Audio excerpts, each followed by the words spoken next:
Akkam jirtu kabajamtoota hordoftoota YouTube chaanalii Galma Dhugaa Show. Marti keessan bakkuma jirtan nagaan kun kabajaa fi jaalala isin bira naaf haa ga'u.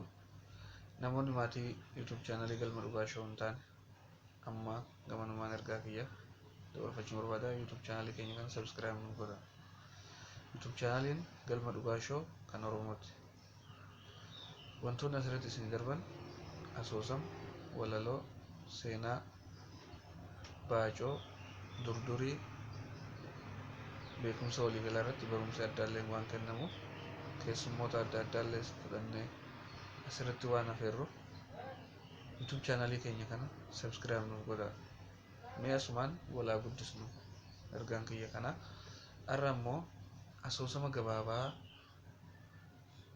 abbaa qabeenyaa jedhu mana dureen isaa asoosama gabaabaa abbaa qabeenyaa jedhu kutaa tokkoffaa isaa qabadheen isiniif dhiyaadha. Asoosama gabaabaa kutaa tokkoffaa. Asoosamni gabaabaan kutaa tokkoffaan ammumarraa jalqabee itti fufaa. Namoonni nu hordofaa jirtan yaadaaf qe'ee qabdan koomentii jala nuuf kaa'aa deemu. Akkas ture. Abbaa qabeenyaa beekamaa tokko ture. Obbo Gammadaa jedhama. Biyya sana keessatti namni qabeenya qabu isaanuma ture. Yeroo kana Obbo Gammadaan qabeenya qaba. Ijoollee sadii qaba. Haati warraa isaanii jala waan boqotaniif hojjettu tokkos qaba. Nama 5 ta'anii mana tokko keessa jiraatu. Yeroo kana Obbo Gammadaan kutaa qofaa keessa bulaa. Qabeenya isaa waan qabu shaanxaadhaan beektu miti saaxinii dur warri keenya saaxinii birrii keessa kaawwatu san jira. Saaxinii keessa kaawwatu manni baankii yeroo sana bal'atee waan hin jirre jechuudha. Saaxinii sana keessa kaawwataa achuma kutaa inni bulu sana keessa jira jechuudha. Yeroo kana shiftoonni lama immoo biyya sana keessa kanneen jiraatan jiru. Abdiif Galaanaa jedhamu. Obbo Gammadaa kana yeroo baay'ee hin gaadhu kamittiin akka saaman jechuudha. Kanumaan utuu jiranii galgala gaafa tokko mana Obbo Gammadaa deeman. Mana Obbo Gammadaa akkuma deemaniin Obbo Gammadaan rafaa jira.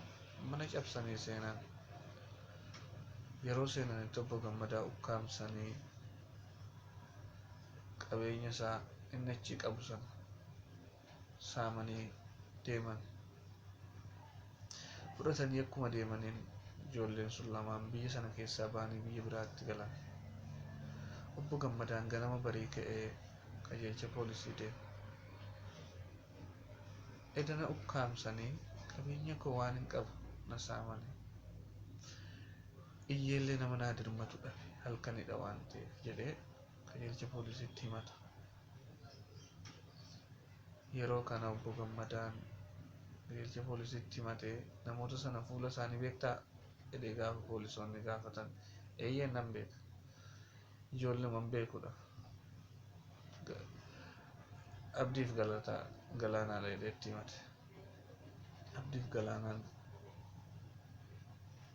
waan qaamonni seeraa barbaadanii biyya sana keessaa waan dhabaniif isaan biyya biraatti badanii jiru. Kutaa tokkoffaan isaa kana fakkaata. Asoosama gabaabaa abbaa qabeenyaa kutaa tokkoffaan kana fakkaata. Guyyaa itti aanu kutaa lamaffaa qabannee isiniif dhiyaanna. Galatooma. Namoonni maatii YouTube chaanalii keenyaa hin taane YouTube chaanalii keenya kana subscribe nu godhan ergaa kooti. Nagaan nu tura.